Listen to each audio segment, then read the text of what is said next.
My name's Chris. Hi guys, welcome back to another episode of Overrated, Underrated, and today we have a very special guest, which is our very own Pervy Paul. Hello everybody. We've been inundated with suggestions on Instagram, thanks to you guys, and we've had to whittle it down from some of the less dodgy, you know. yeah. Thanks for sending them in. Paul's had no chance to look at these. I've made sure he's been kept away. I've tried, but I'm gonna just go straight into it. The first one is Gibson. Gibson. Oh man, that's quite tough because it's Gibson. Yeah, it's just. I'm going to go. They're spot on because I think everyone holds them in. Am I allowed to do that? What is there's a grey area in the middle called properly rated. You can use it one or two times, but any more than that. Okay, I'm gonna for now use properly rated, and I might need to change my answer later on depending on what other stuff. Cop out. Yeah, but no, I'll go.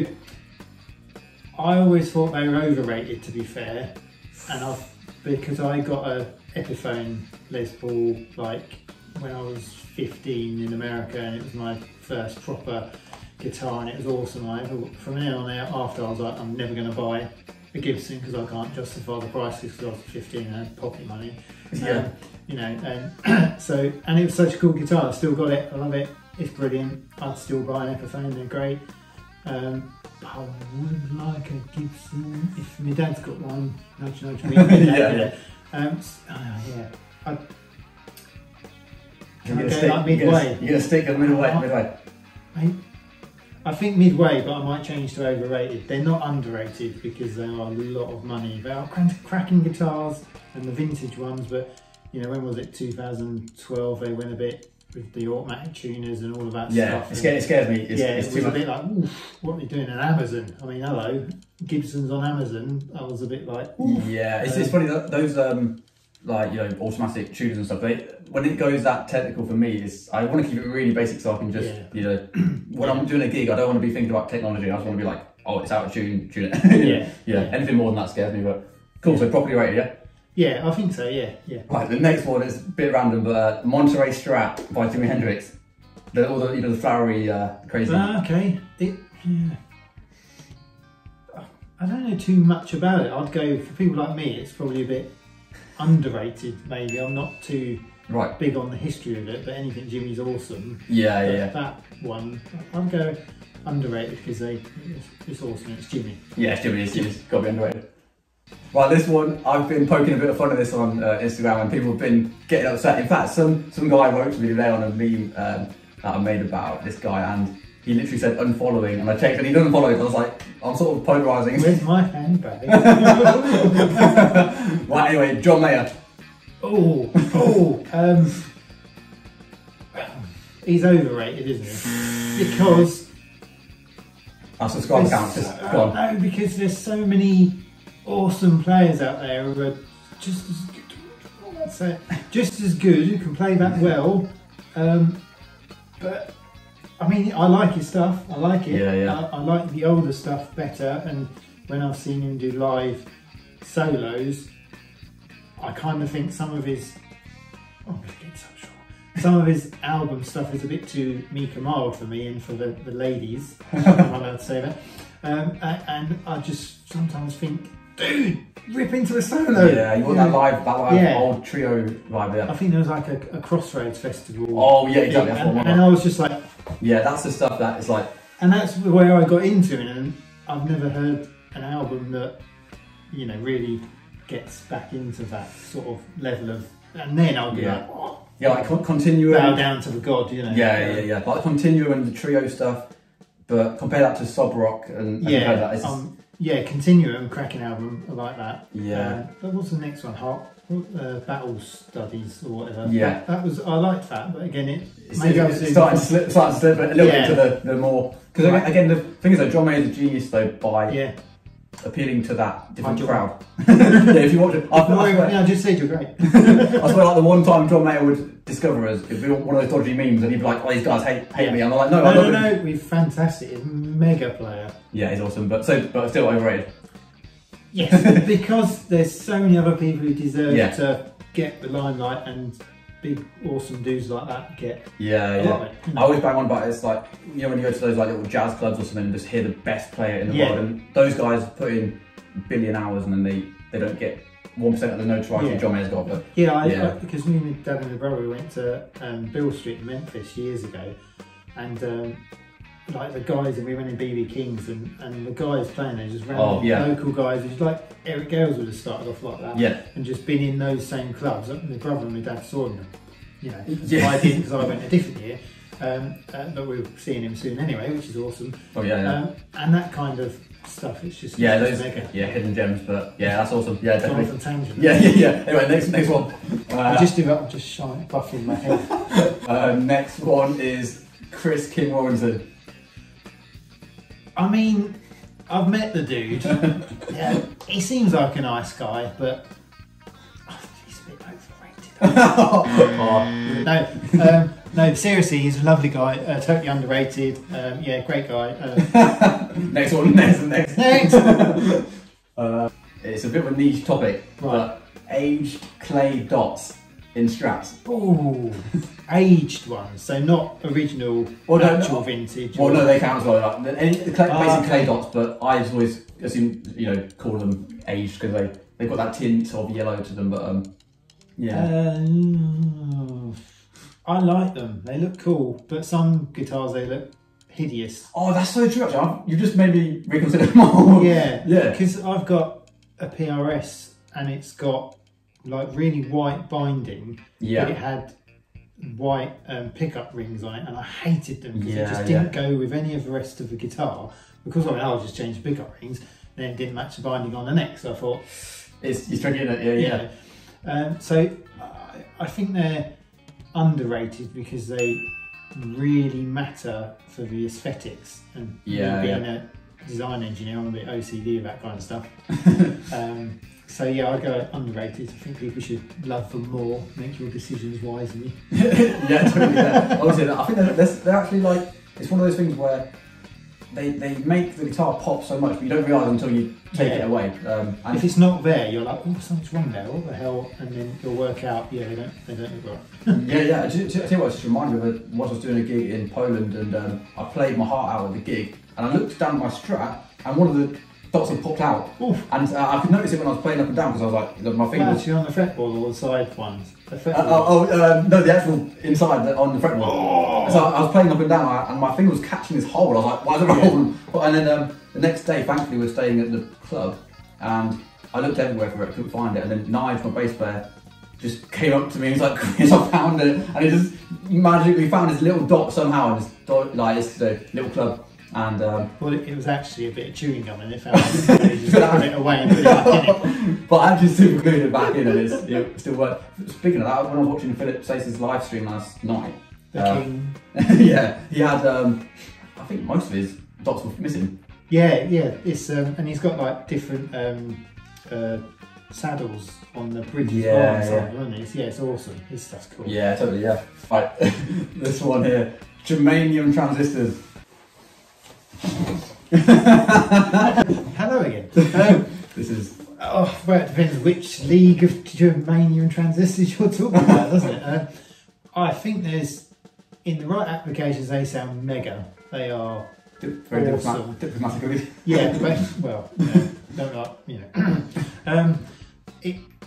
They are awesome. You get some really cool sounds. I mean, I got into the fuzz with the pedal horn fuzz because the young Mr. Chris Buck, I can't even think of people's names, I was doing Chris's. Chris Buck, who I saw his review of it and was blown away by it, and that's obviously the silicon one, so really got into that glassy cleanup, which I use more than using it as a standard fuzz, because I love that glassy cleanup with the some reverb on it, which is really really nice. I love that kind of ambient sound when I'm in different moods and that, and you can crank it up if you're full of blow the house down. So I don't know. I don't know how to answer it, because I'm kind of saying they're underrated in the fact that people don't really get what you can achieve with transistors in general in a fuzz to get those kind of sounds, and also when you can back them off and stack them with things. I think, because to me, I had no idea about them. I had a Boss Metalzone was one of my first, sorry, Metalzone, terrible, which I found out later on, obviously. I thought it was great when I first had it with Marshall. It sounded cool! Yeah. So I'll go underrated, because I think people like me, maybe not my own, it was definitely a learning journey when I then got the fuzz and was like that was when I realised about like picking dynamics and stuff as well, because that's the first time I really heard some stuff, and then it kind of sent me on my pedal journey as well, which was really cool. So I'll go underrated. Yeah. Right, cool, yeah. So transistors in general, germanium, whether you want to get into, in my mind, you can get a really lovely sounding germanium with using all manner of transistors and combinations. There's a skill behind the guys designing the circuit, and there's cracking. Well, it's not me, it's KK, but legend. It's KK for us. But you know, there's some cracking builders out there who do some really good stuff, and yeah, go get one. They're awesome. You're missing out if you haven't got, you know, a fuzz of some sort. Definitely. So definitely. Joe Bonamassa. For me, underrated, because I don't really listen to much of his stuff, which is like for a player, he's phenomenal, isn't he? But I wouldn't say you can't say he's overrated, because you get to that level, he's crazy good. Yeah, crazy good. But yeah, and my dad loves him, so I'm gonna go. I don't know. It's tricky. And he's got like some cool pedal editions and stuff. So he's a proper pedal nerd, and that gear side of it's cool. He's just kick-ass. But people know about him, don't they? So we need like different definitions, don't we? I'm not sat where you are. I'm going to go.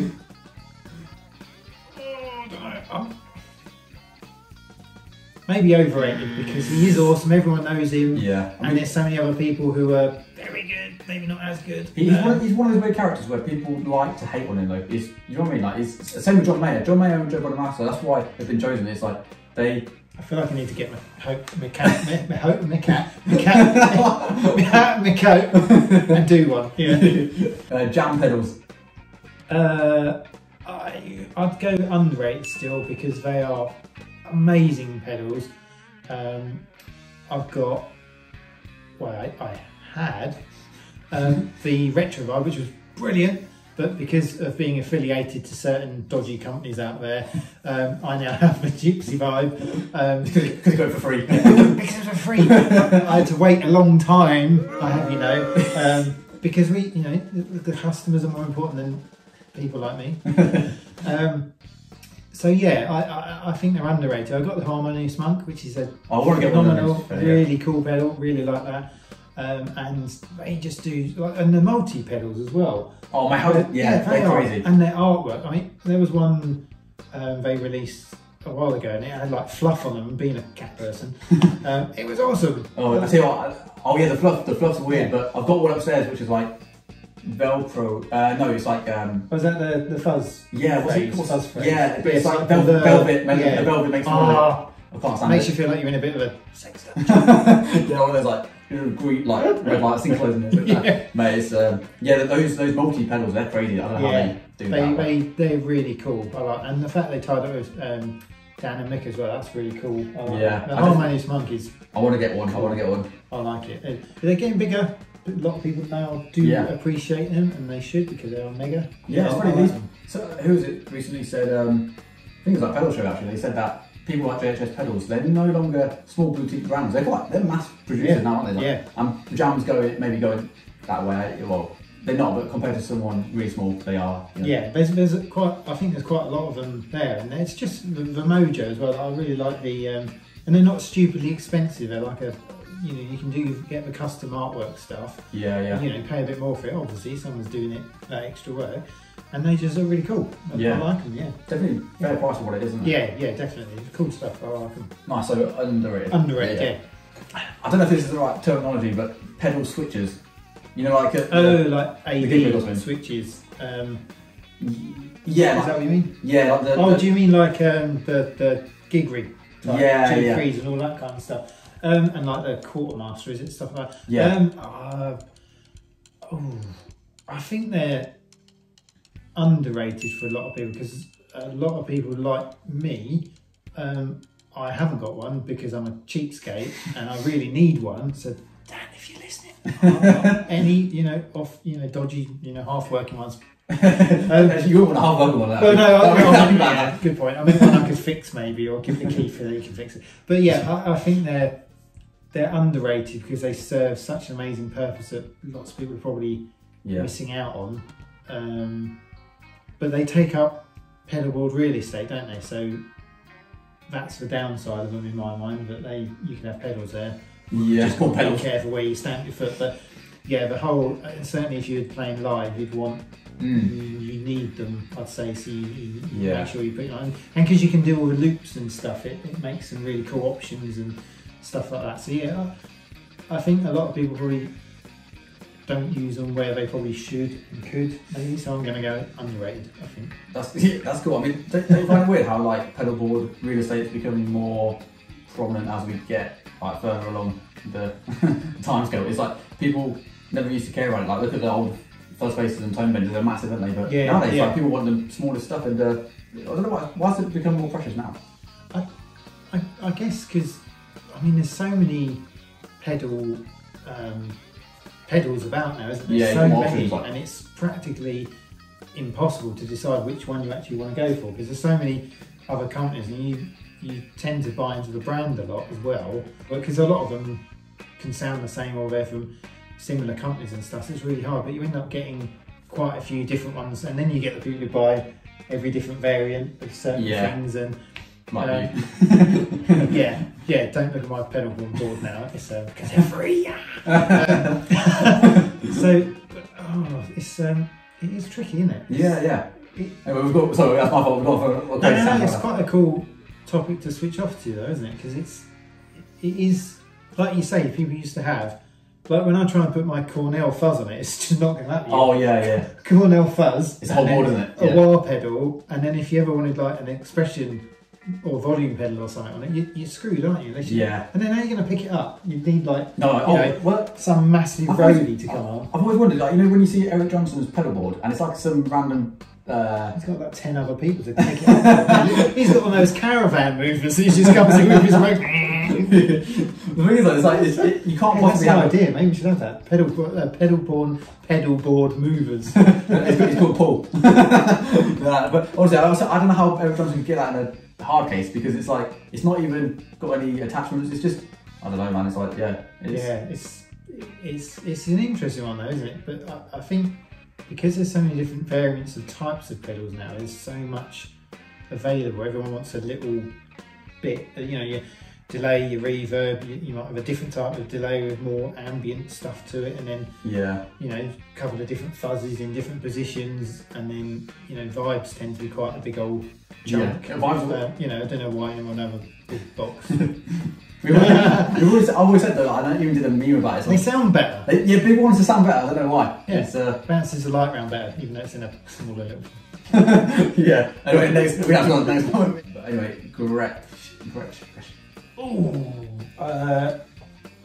I think underrated, because they used to be like mega, didn't they? They were one of the original big brands, and then I think people lost their way with it. I think, wasn't it Chris Buck said, I'm sure he had a post on Richard Fortus's thing about his, the Falcon. Oh yeah. And Chris was saying he just didn't get it.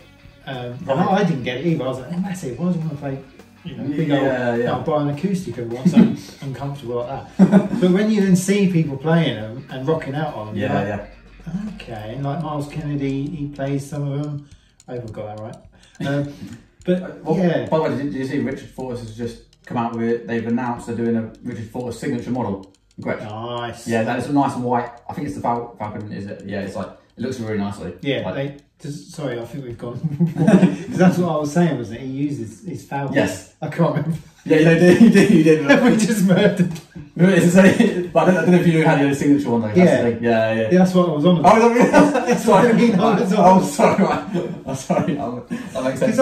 Because I just went, because you'll cut this, right? Because I went, the Falcon, and then you said, "Did I know he's got one?" I went, "Oh, really?" And that's what I've just been talking about. Sorry, man. I meant the signature one. I thought you meant anyone could buy one. I should have said is it called the Fortis Falcon or is it a Falcon? I can't. It's like a penguin one.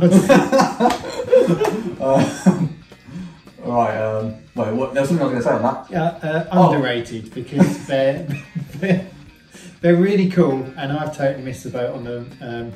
A bit like the Gibson one. I went to Memphis, went in the factory. I didn't have the money to buy one, but I should have bought one because it'd be worth a fortune now. Yeah.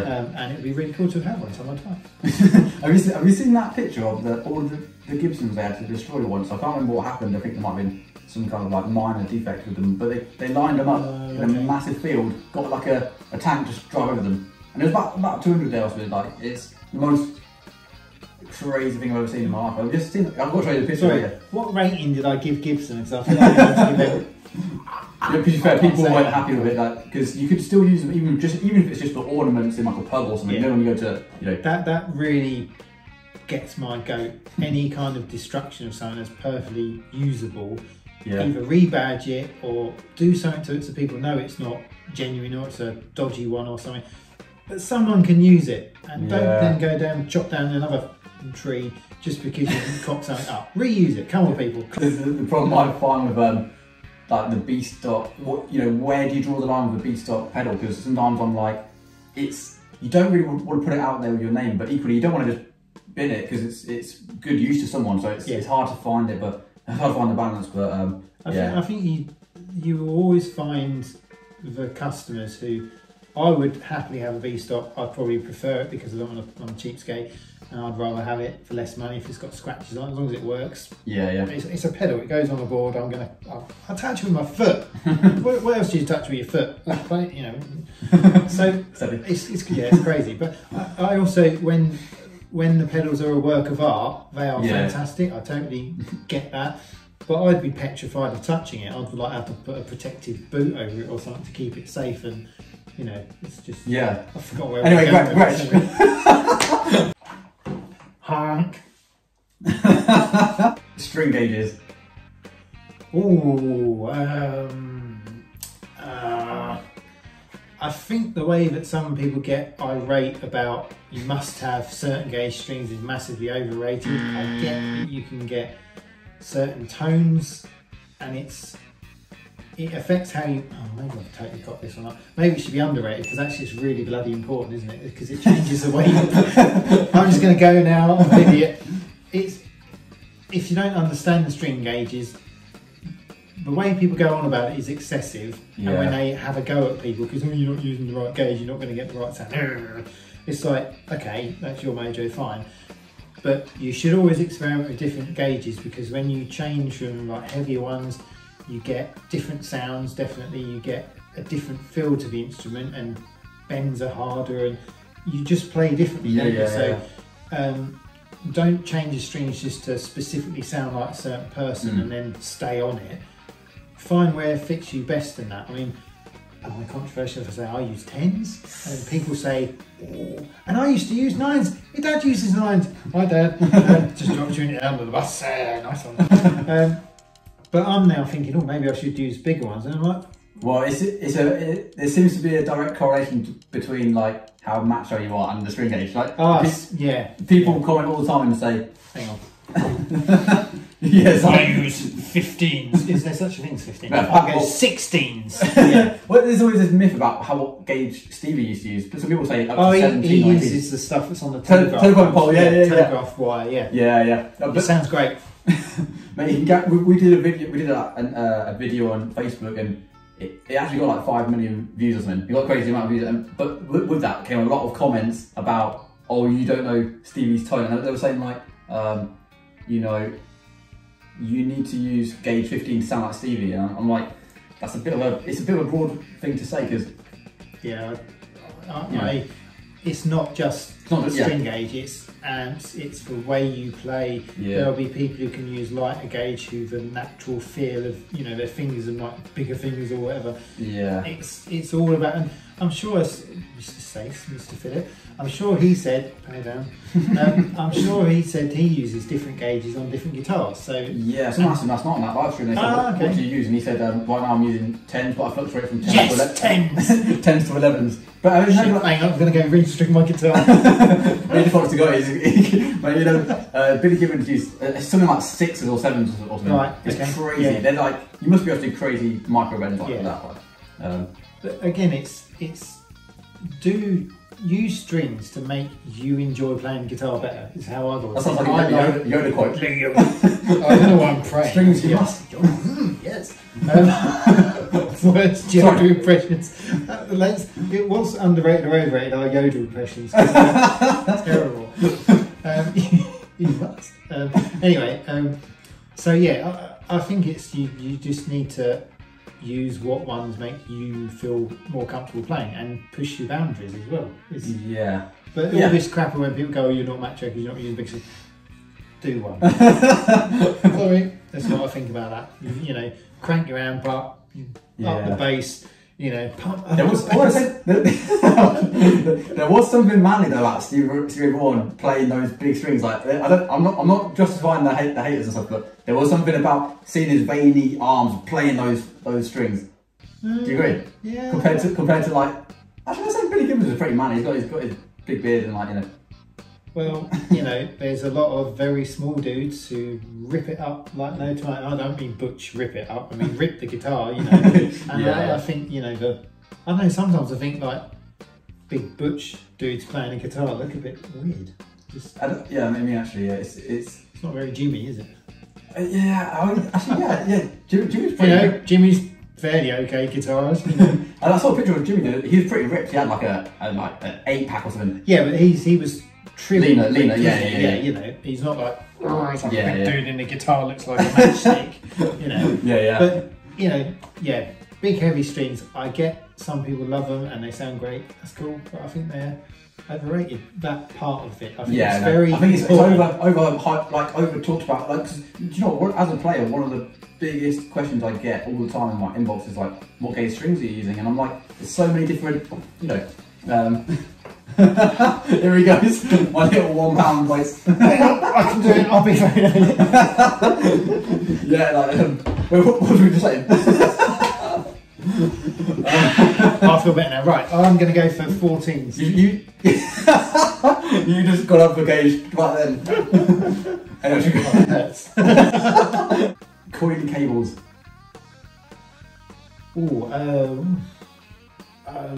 Are they rated at all? I'd go for overrated because they're just a pain in the arse from what I remember. I had one once and I didn't like it. I like straight ones, straight cables. I'm a straight cable kind of guy.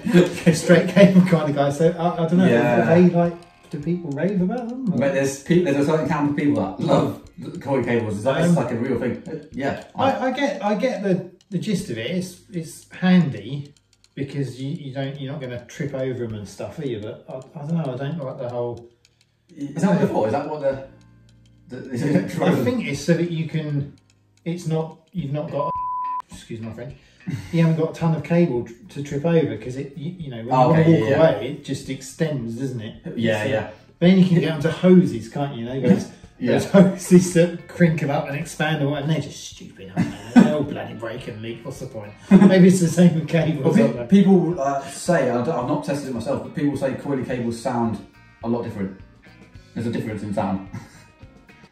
And I've never tested it. But apparently that's why Hendrix, people say, oh, Hendrix got his sound from the cables and stuff. I know it's not just that, but... Well, from an engineer point of view, it's got nothing to do with the fact it's being curly. It's whatever they put in it to give it the structure. Might have changed the density of the materials, but I remember one of the electrical, we call them at work, the electrical dudes, and was saying about like HDMI cables and buying the premium Belkin ones for £50 and he was just like, the signal is digital. I've probably got the tone wrong, but it's digital signal, as long as it's not 20 miles long, it ain't going to be nothing. It gets the signal, whether that's it.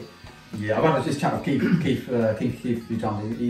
He sort of dispelled that myth, you know, because you can pay 200 quid for a little cable, and people say they can hear the difference, like whether it's psychosomatic or whatever. Yeah, you when you pay a fortune for something, and you really buy into it. I mean, maybe it changes some chemicals in your head, and you do. It's better for you. Yeah, maybe it is. But if that makes you happy, go out and buy really expensive cables. But yeah, if it's a long cable, I can see the point. But if it's a short cable, no, it's pointless. You're not going to see. We did a test, an EMC test, which is like how the signals get picked up by the circuit in a pedal. We had a sniff around the circuit, and you know, the tiny little wires that you use inside something. You know, if you think of what the cable size is inside a pedal, why are you going to have like something that's this big, like a tree trunk, going off for a short distance? So a big distance, yeah, it affects. It can pick up more signal. I'm probably talking utter crap. But the longer something is, the more of an antenna it can be. So it's more likely to pick up stuff. So you want a shielded, make sure the shielding's good and stuff like that. But you know, you don't need to spend a lot of money on them. If they're nice colours. This is what as guitar players can check out, even though you're a guitar player too, but like you also got the engineering.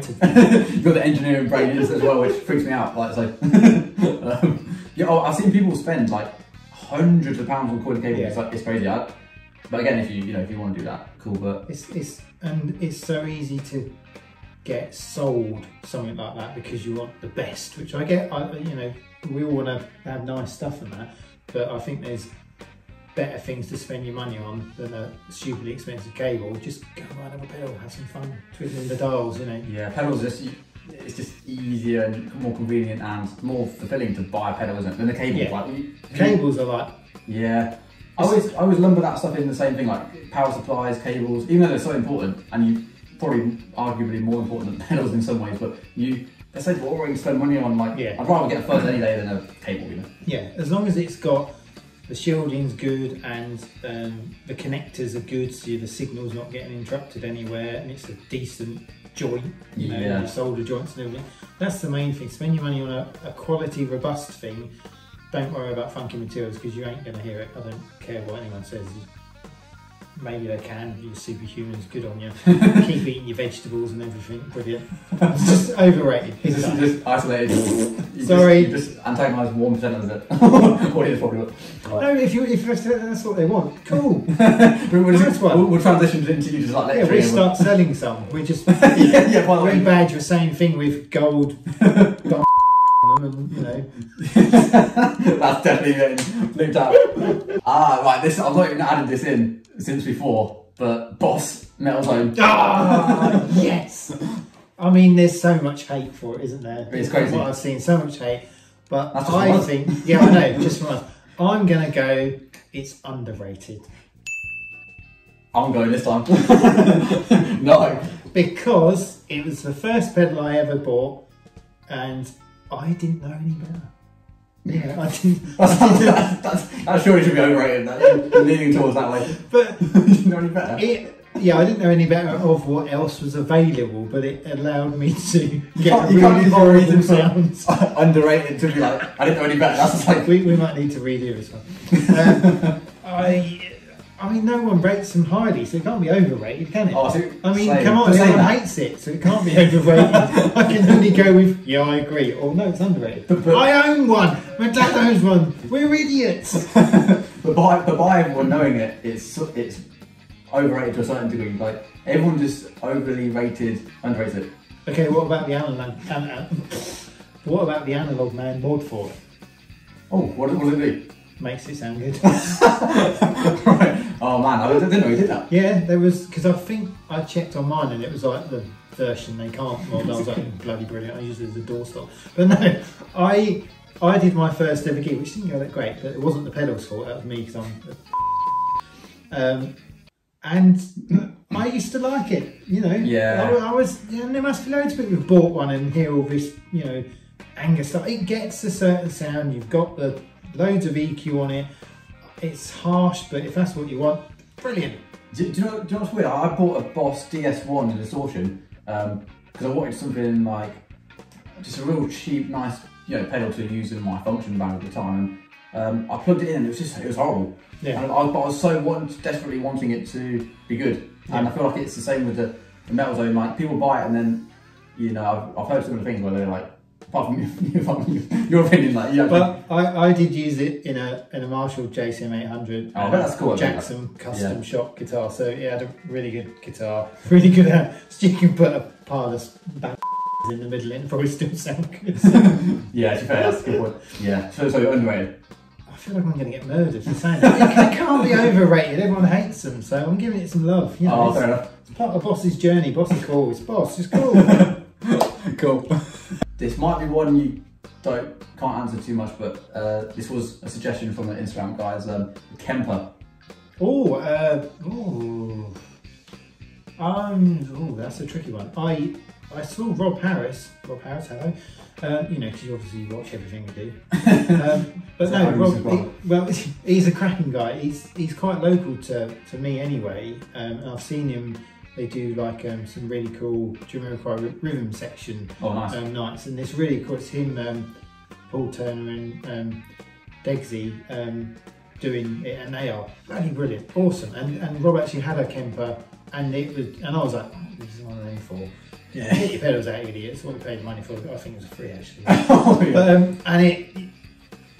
But they're great. Everything in a box, and like the Helix thingies. They're I mean, I wouldn't get one. Yeah. But so maybe they're. I don't know. People. I'm going to go overrated because people who get it. Did I go underrated? Did I? You just contradicted what everyone you said. No, because you just spent 10 minutes talking about how good they are, and you're like overrated. Yeah, I sound like like the whole thing's going to be bleeped out. This video, yeah, we're not allowed to swear. Well, let's redo this one. Kemper. I think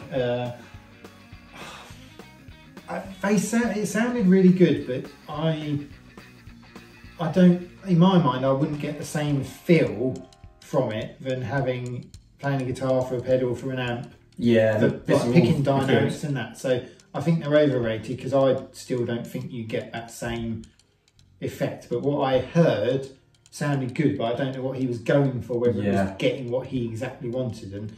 And they open your boundaries to a lot of stuff you can get, don't they? But I think they're still overrated with the way they're sold as a do everything. They're jack of all trades, master of a few. I love time. If I could, you know, sell a kidney to afford one, I'd love to have one. How much are they anyway? Sometimes I see the Electro Mojo guitars. He also stock our pedals, by the way. Shout out. But they, I think they're like $600-700 dollars or Canadian dollars. I can't remember, which is a big disparity there. But it's around that. But then they get resold on Reverb for like, I looked yesterday. Oh, maybe that's where I saw it. Yeah, they're like thousands on Reverb. Yeah, because I mean the thousands. I mean they are awesome. They are awesome, and they are loved by everyone who has them. They seem like great guys. Yeah. I think they're a small business still, aren't they? So they're, you know, like pedal nerds and everyone know who they are, but there's a hell of a lot of people who haven't got a clue, and will probably be like.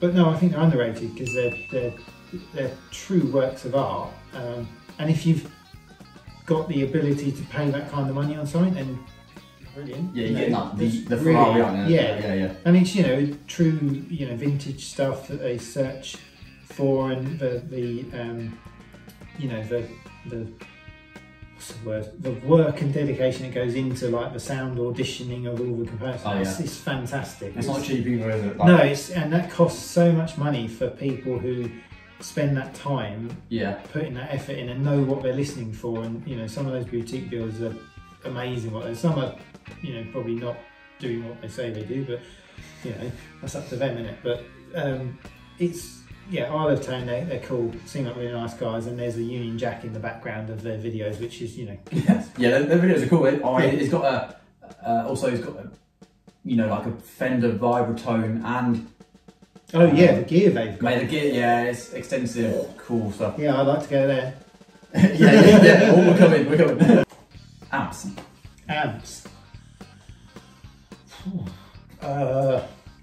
I don't know, it's underrated, overrated, does my head in with. I'm like, they're so important. Amps, it's just everything. If you, I mean. So, yeah, it's not really an overrated or underrated thing, is it? No, it's so important. If you've got a good amp and it's on the edge of breakup, you know, and then you've got the right pedals to drive it. Oh, you it's can't just that natural. It's just, and the way it makes you feel, invigorates you, doesn't it? And you play better because you're loving it and it sounds great. And you know, if you've got a 4x12 cab and the air's pushing, it's like, you just can't beat it. Isn't it? Yeah. And it's just, amps are so important. But so I'll go underrated because people probably don't realise how important they are. And again, it's a cost thing. You need to spend some money on your amp. Well, I was about to ask, what would you say is more important? Expensive amp, cheap guitar, or cheap guitar and amp? Yeah, all the way back. Expensive amp. Spend your money on that because a guitar, as long as you play a lump of wood, okay. I mean, you can get a cheap guitar. My Epiphone, it's a fantastic guitar, and I could give it to a luthier or someone who's skilled and get it set for £100 or something, and it would be mega. Bung some new pickups in. You know, you're talking a few £100 to make a cheap guitar. Yeah. Really nice, and there's some, like the PRS SE guitars and the Chapman guitars get really good reviews, don't they? And there's so many really good cheaper guitars out there. I love more expensive, genuine USA ones. I've got PRS, and everyone buys into those ones. But you can get really nice guitars that you will sound great on. Spend the money on amp and pedals to open your toolbox, because the guitar only gets you so far. Yeah. But as long as you've got, I guess the only thing you want to make sure is your electrics are good, so that you can back it off to get glassy tones. So don't go too cheap. Not too cheap. I mean, the thing I get like coil split pickups if you've got humbuckers and stuff like that. Yeah, I mean, I honestly get like PTSD when I think about the amps at school when I used to be there. They were the most lifeless sound ever. No matter what guitar you plugged into it, you get some weird bassy muffled. Like a Metalzone. That's it. But yeah, I've played, crappy guitars and plugged them into really good amps, and it's like still great. Yeah. So I think you still get the picking dynamics, as great. But if you put a crap guitar and a great amp, you can still play good music.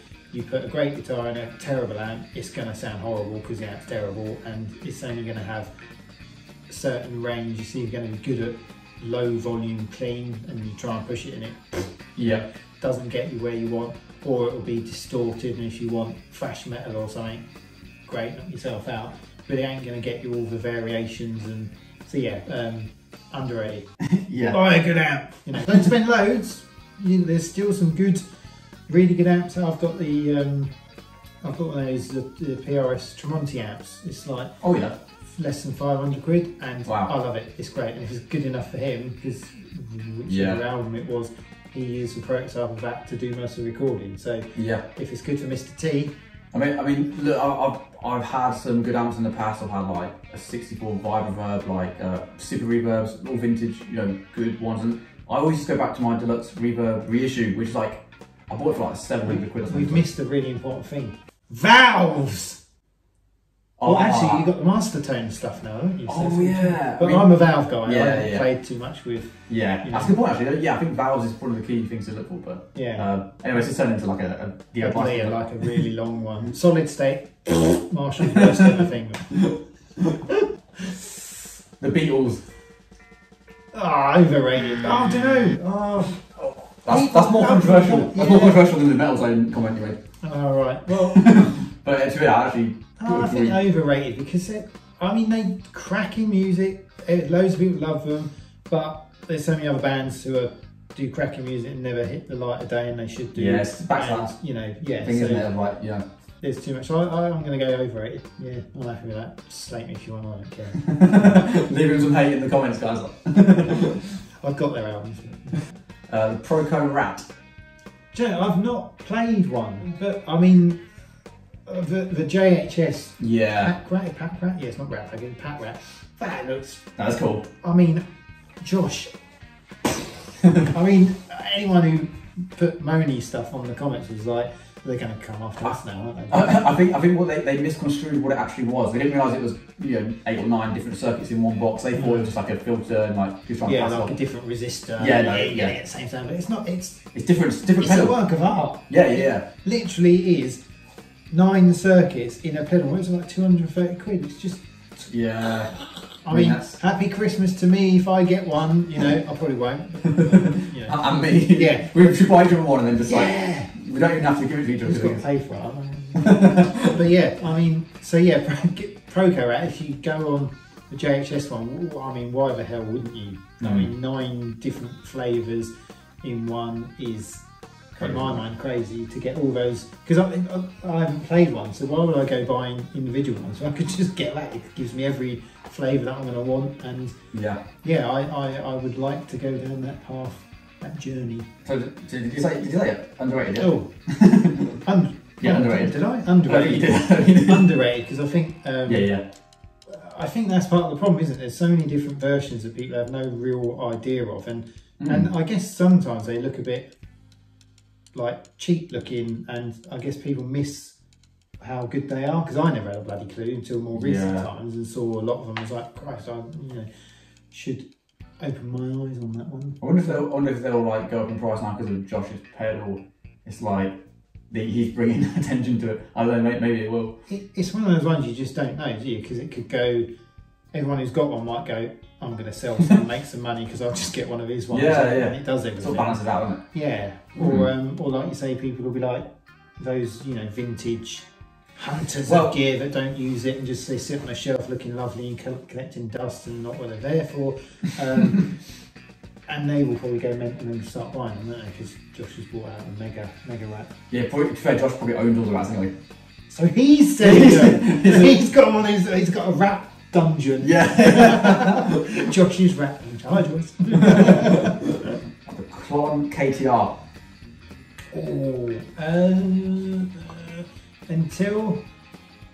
Until you stop being able to get hold of them and they released a new one, I would have said underrated because you were getting purists and everything. You weren't quite getting exactly the same sound of a Klon, but you were getting the Mojo. It's by the same guys, Bill, and so you were able to get touch that magic box of gold dust or whatever. Even that's red. So up until then, underrated, but now they've gone skyrocketing, haven't they? Because of the new ones, which haven't got the magic dials, but they're probably pretty damn good.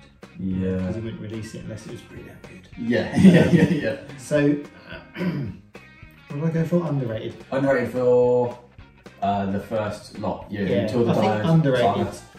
I think that makes sense. Then overrated once they've. I mean, I probably agree with that. That's a good answer because. Now, if you go on Reverb, they're like, some of them are listed for like 1,500 quid or something. It's nuts. That new one is going to be, I doubt I'll be able to hear much, if any, sound. Maybe I listened to too much metal when I was younger, I don't know, ruined my eardrum. Some people might hear it, that's cool if you can, good on you. Superpowers, yes. But I just, underrated for those KTRs. Because idiot.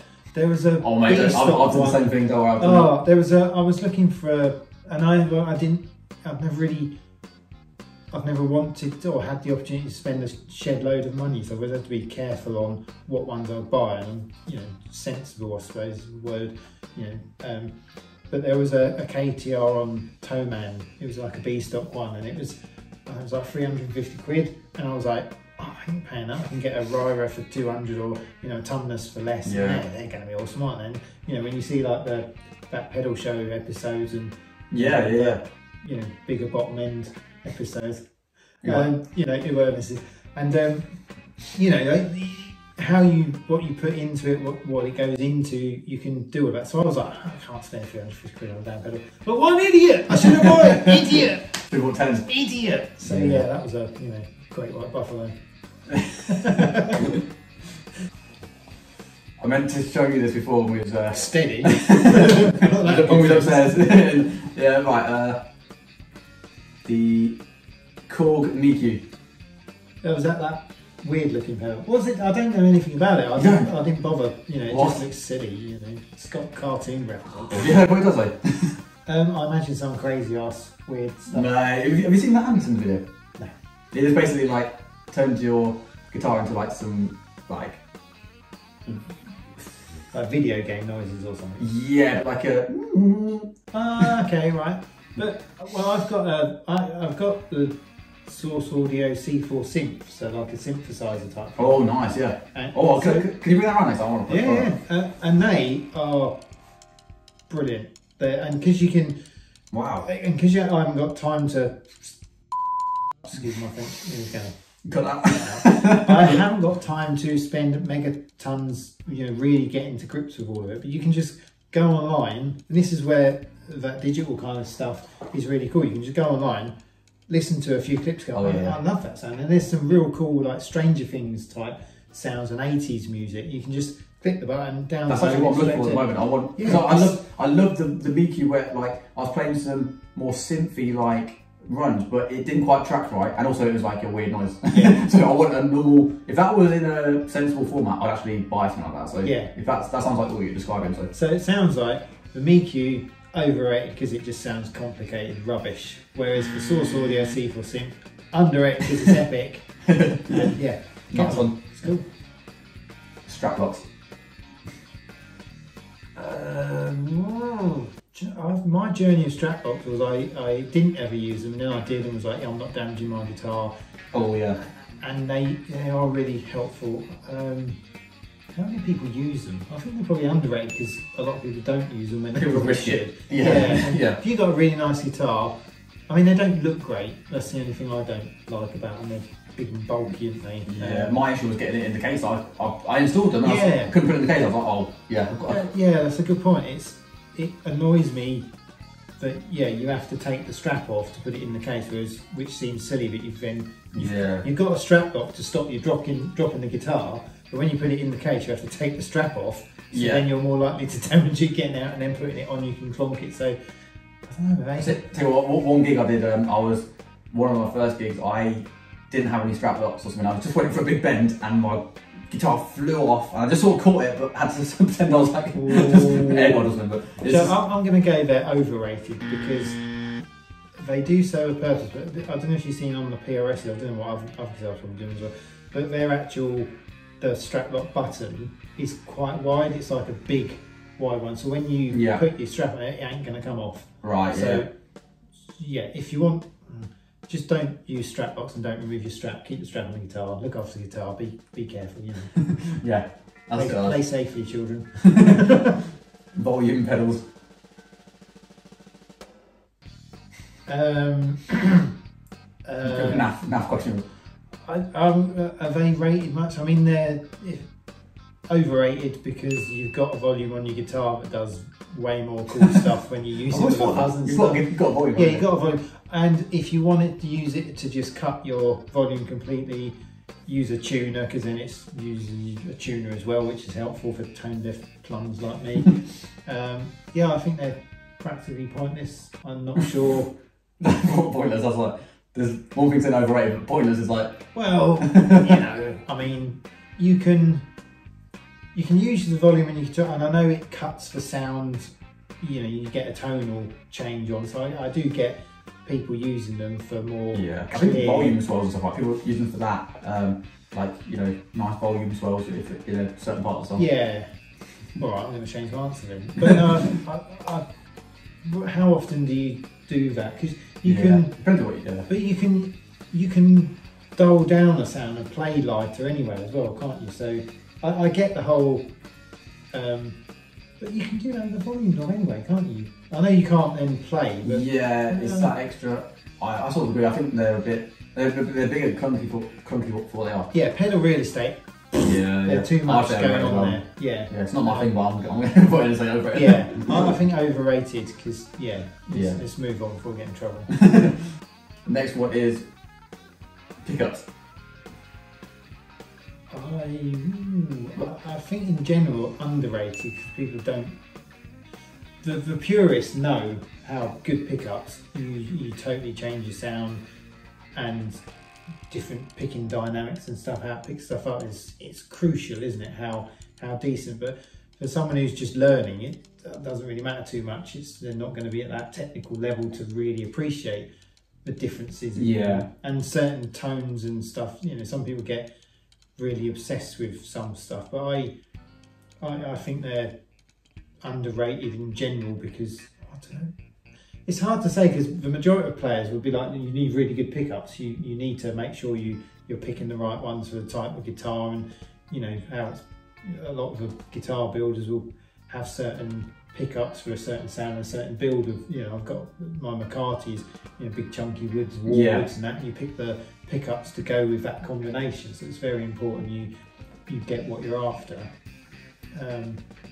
But yeah, I think a hell of a lot of people don't appreciate that, and they wouldn't spend the money on a nice set of pickups if their guitar already had some rubbish ones. And like the cheap guitar thing, you might just want to bung in a set of, you know, probably some of those cheap guitars, they're really cool for getting you where you need, but you might spend not too much money on a nice set of pickups and you make a decent guitar awesome. That's exactly the same thing, yeah. I feel like you can sometimes pay so much money for a set of pickups, and then you can transform the guitar on it. Yeah.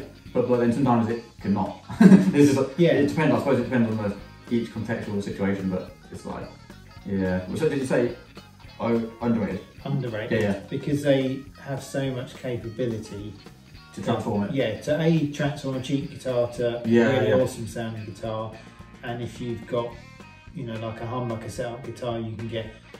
I've got a set that I haven't put in my guitar yet, but a P90 set of humbucker size pickups, because you don't want to murder the guitar or anything, but I've got the horn for, you know, the P90 sounds. I haven't actually got any P90s and anything. Nice, so stuff like that, underrated. You can do so much cool stuff with guitars, and you know, like Strats or anything with a pick guard, you can do what you want. New pick guard, you haven't got to churn out the cavity or that. No. A funny story, my Strat, we got it from America in, I don't know, 15 years ago, something like that. And my dad was having a look at it, seeing what was there, and he took the pickguard off, and literally someone had carved out part of the wood, and they must have been putting like 3 humbuckers in there or something. There's so much, so much gone, and we were just like, that's scary. It's like, it's just like, why would you? But you know, some places people do some crazy stuff. Yeah, you see some of the like Franken-Cassers, what they call them, like this is like, you know, they've been butchered, and it's sort of sacrilegious. You know when you see one of those vintage, because I get the guitar sound of life, but you see like a 59 Les Paul when it's had like a Bigsby put on it, it's just devalued by like tens of thousands of that guitar. Yeah, because my McCarthy that I've got, it's I got it in America, and the only reason I could get it was because I think they described it. Right, yeah. And it had Seymour Duncan pickups on it. It had a Tone Pros bridge that had a lot of stuff. I mean, the action on it was like you could jump up and down on it, use it as a trampoline. And it was just, and we were like, oh, you know, but it had a rosewood neck on it, you know, and nice. It was a 10 top, lovely guitar. So I was like, oh god, you know, it's a bit of a risk. But I was like, I can change pickups, I can change a bridge, and that guitar is going to be banging nice, and it is, you know, best guitar I've probably ever bought. And so pickups, very important, and because it had like really hot Seymour Duncans on it, and I put the original McCarthy spec vintage. Oh, nice, yeah. And it, you know, lovely. Pickups important. Cool. SM57. A what? SM57. What's that? SM57? Oh mate, no, I've got to cut this if you don't know what that is. I'm sorry people that have seen this. Wait, it's the mic. Oh, a microphone.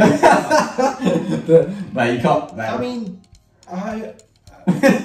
I mean, I play guitar. I don't microphones. But you're an engineer, mate. You can't not know what SM57 is. It a Shure? Yeah. Oh well, Shure. Sure. Best, you know. What's the one that Miles Kennedy has got a limited edition Atlas core? I like that. That's sweet. Yeah. I mean, well, but basically, microphones in general, like using different types for different tones. What would you say to that? Overrated or underrated?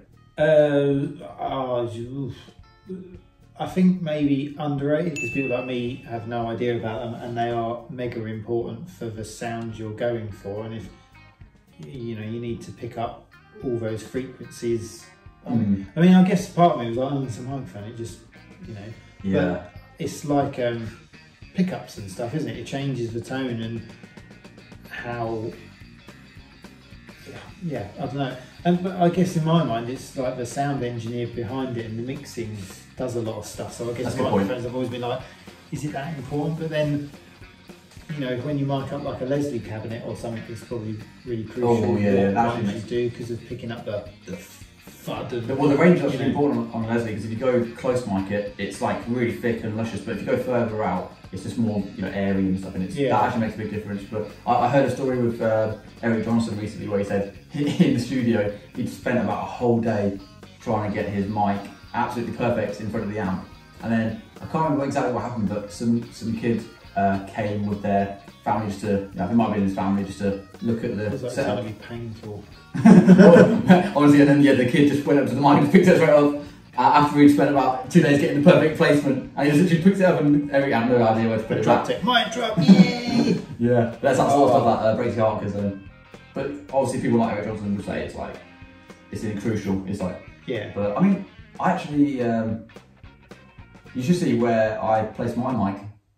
I mean, they're just viewers. Please turn away now. I wonder why you were sitting like that. Next question. Using pedals with a battery as opposed to power supply. Ooh, I'm going to go with underrated because I think a lot of people don't realise that I'm going to get slapped. No, because I think a lot of people don't understand, like when you see a battery drop like a power drop, it changes how the pedal reacts. So anyone who's doing it and using batteries or got a pedal which simulates a voltage drop, that's really cool. And that's why I mean underrated, because those tonal options are really cool. Yeah, that makes sense. It's funny because when I'm just I get the feeling I've said the wrong thing. There's no right or wrong answer. There's no right or wrong answers. I'm just disappointed. Really? I'm joking. What do you think? I just think there's a bit of. I understand the whole sag thing, like the voltage sag, but I feel like when I've tested certainly our fuzzes or vintage ones, it's like I don't know, I always just go for the power supply because it's the optimum. It's always like 9 volts, like strong. I do as well. Yeah. Yeah. But I'm just, maybe we should refilm this bit. Because I've not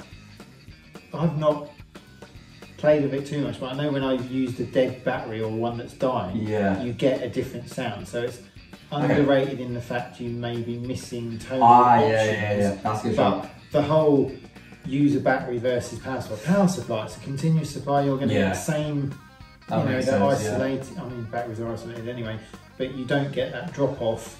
You probably get all manner of other crap instead. But if you've got a decent power supply, go for a power supply. And then you're not going to die on you halfway through. But when you want the specific battery dying sound and the voltage dropping or even upping, because you get the 18 volt pedals. Oh yeah, like extra headroom. Extra headroom. It's underrated if you haven't played about with it. Yeah. And if you want that tonal options. The way I'm leaning, just because I'm a bit like leaning the other side, is because I just hear such excessive talk from people like Eric Johnson, the tone master. I can't, I've got to admit he's the guy, but he will know the different types of batteries supposedly. Like he's like Duracell versus whatever. It's like, and I feel like it's not that important. Yeah, I may be thick, but I can't understand engineering wise why the different make or the materials in it would give you a different supply voltage unless it is releasing the power slower, but then you need to, I don't get. Ask some of the guys about that. Yeah, we need to ask the techie department, of which I was in, but I've just been sacked because I don't know. But yeah, it would only be if there's like a slight delay. It doesn't release power as quickly or something like that. I can't see any. But on that note, though, when I got that pedal from Eric Johnson, well, he wants to get back now. He's like, he's got my battery. This is the thing. I saw the battery inside, and I was like, I'm going to keep that battery because it's Eric Johnson. And I was like, it's got his fingerprint on it. Yeah. Oh man. But yeah, I in general would have gone. You guys are crazy, but I haven't heard it to know either way. In my mind, I can't imagine I'd ever hear a difference. But the fact some people are, and someone like him saying it gives it that big proof, credence, doesn't it? Of there must be something to it. He's, it's Derek Johnson, come on. So there must be something behind it, but I'm not sure if I hear it. And yeah, I mean, again, if you're just going to plug your basic setup at home and you've got you've got a dual cell battery and a different one, you're not going to care, are you? I mean, that's like saying all power supplies would sound different, and I've never heard people saying my power supply sounds different. That's a good shout, actually. Yeah. You could then have a power supply range that has different options to do whatever the hell the difference in batteries. Yeah. So there's an idea for you, power supply people. Yeah. Nice. You're welcome. Delay pedals. Some of these are really hard to know whether they're overrated or not. I'm a reverb guy, so I'm going to say delay pedals are overrated because I probably don't know how to use them properly, so I don't really give too much. Well, if you had to choose a delay though, do you like the short slap back or like the longer ambient type? Yeah. And I was using that with I really like when you can put in a different pedal on the tails. That's quite cool. The playing about stuff that you can do with it. But if I had to choose reverb or delay, I'd go reverb because I'm a reverb guy. That's just, I've always liked reverb. So I think people go nuts on so many delay pedals. Yeah. I think there's just too many of them, but there's also some really cool ones, but there's some hideous ones as well. So yeah, I'm just talking rubbish. Shut up. It's hard to end these ones because it's hard to say a definitive answer to that. Well, you need it in a context as well, don't you? So, what about so and so said about his delay pedal? You go, that's an overrated, what a load of rubbish. And another bit, you'd be like, just in general, that song. In general, just delay pedals is hard, isn't it? Because I mean, but in the right situation, they sound phenomenal. Really cool effects like Chili Peppers and stuff like that. There's some songs and that you're just like, it makes the entire song. And like Brian May uses delay a lot, I think, doesn't he? So Sorry, maybe I need to change. Maybe it's underrated. I don't know. Everyone knows about delay. I don't know. I'll give up. I'm just going to give him a coat. Fuzz Faces. I think underrated because so many people still don't get what they do and like the roll off and the cleanup. Because I didn't have it's funny. My dad had a Fuzz Face in the 60s. He had, and if he ever sees this, it's gonna bring up demons, and he's gonna hate me. But he, obviously, me and my brother came along, so Dad had to sell some gear, and I mean guitar gear, not any other gear. So unfortunately, my dad had to sell all of these things that would be worth an absolute fortune now. But I think there was almost like a generation gap that missed out on Fuzz Faces because we all went to distortion. They all ended up in skips. Metalzones.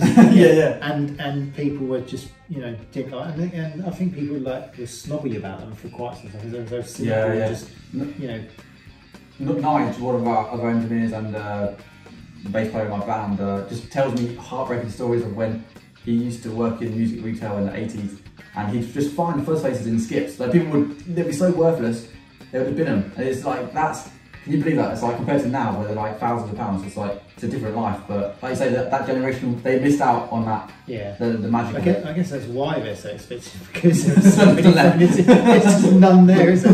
But I guess because Fuzz Faces, when they're made right, they are amazing, and that's where you get into like the boutique builders. Loads of them are great guys.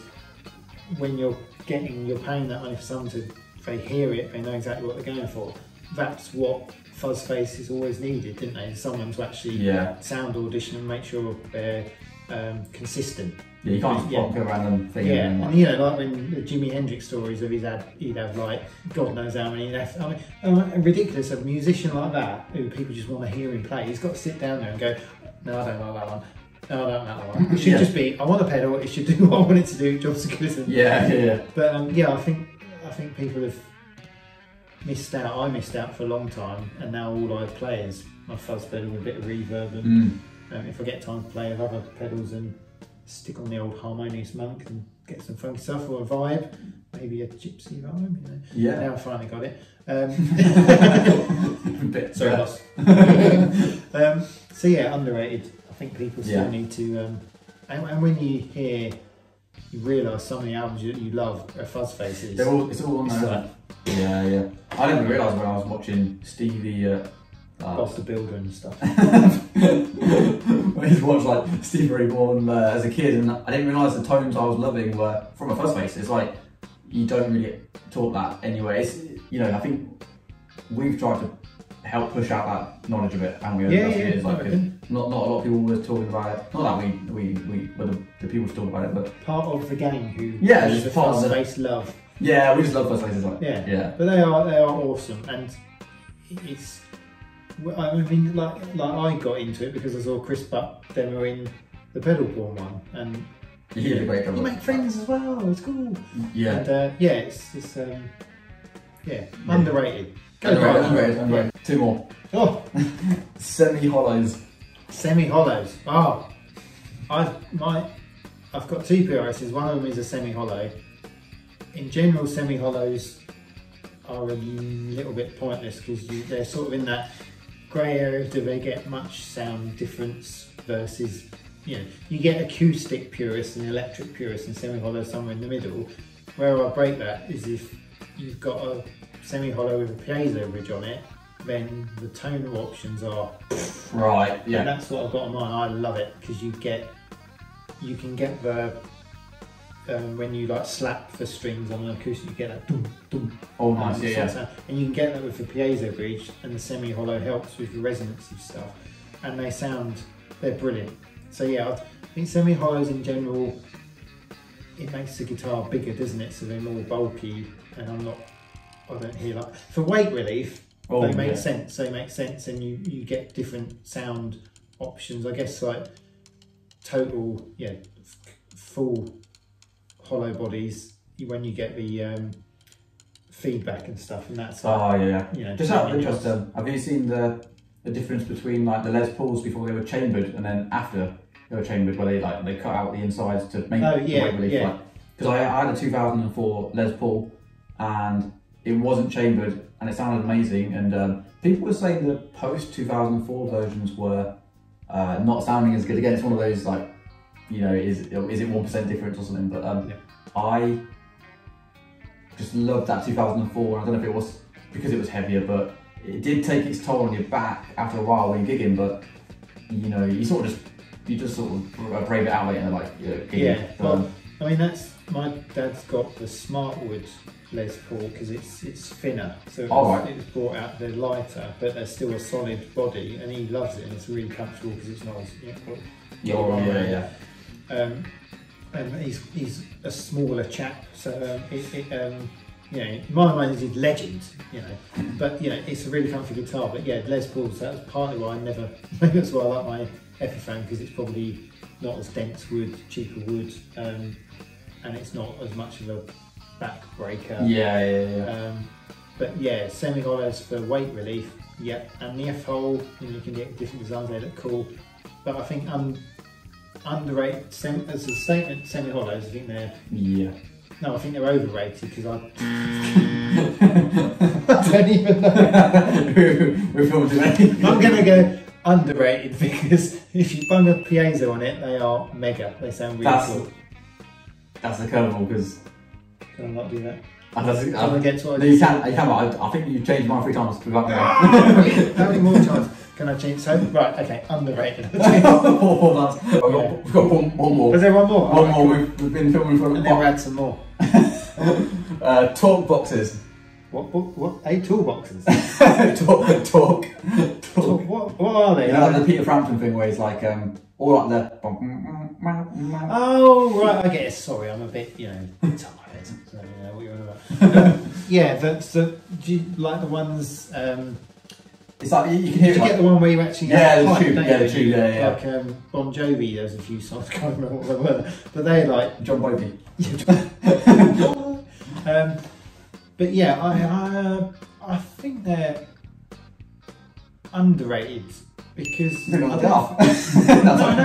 the one with the pipe. Oh yeah. But I think a lot of people like me. I'm like, what's the point? Yeah, totally, yeah. But if you actually use them properly, there's some really cool sounds that you can get. But in my mind, they're not my cup of tea, but they're underrated in what they do, and I don't know how they work. Do you know what's weird? I've actually got, like recently I've got into, there's a few guys that are like crazy jazz pianists and they've started using a talkbox with what they're playing and it's crazy expressive. It's like someone just singing but they've got infinite capabilities because they're not restricted by the human. I guess it almost goes to the volume pedal debate again, doesn't it? Because it's having an extra thing, but I don't know how the talkbox works or what it does. But it's having that extra variation on whatever parameter you're using it to change. If you could, like some things you can, like an expression pedal, you can put it on repeats or delay time or to adjust things. If it was being used as a control system, then that's a cool way of doing it. If you haven't got if you haven't got enough feet or you've run out of hands and. I don't know. What did I go for? Let's change right. Over, under. Probably underrated. Yeah, underrated still because I don't think people. No, they don't use it enough. People just look at it as the one time it was used in like either in Peter Frampton's songs or that. I think it's "Living on a Prayer." That might be a talkbox where it's like. I'm thinking of yeah, that bit. Yeah, that's it. That's what I was doing. Can you tell? Thanks so much for watching, guys. Really appreciate you sticking around, and thanks a lot to Pervy Paul. You just lost it. Sorry for him to put up with me. Please drop a comment. Let you know if you agree with what we've talked about today, and we'll catch you on the next one. Thanks a lot. Cheers.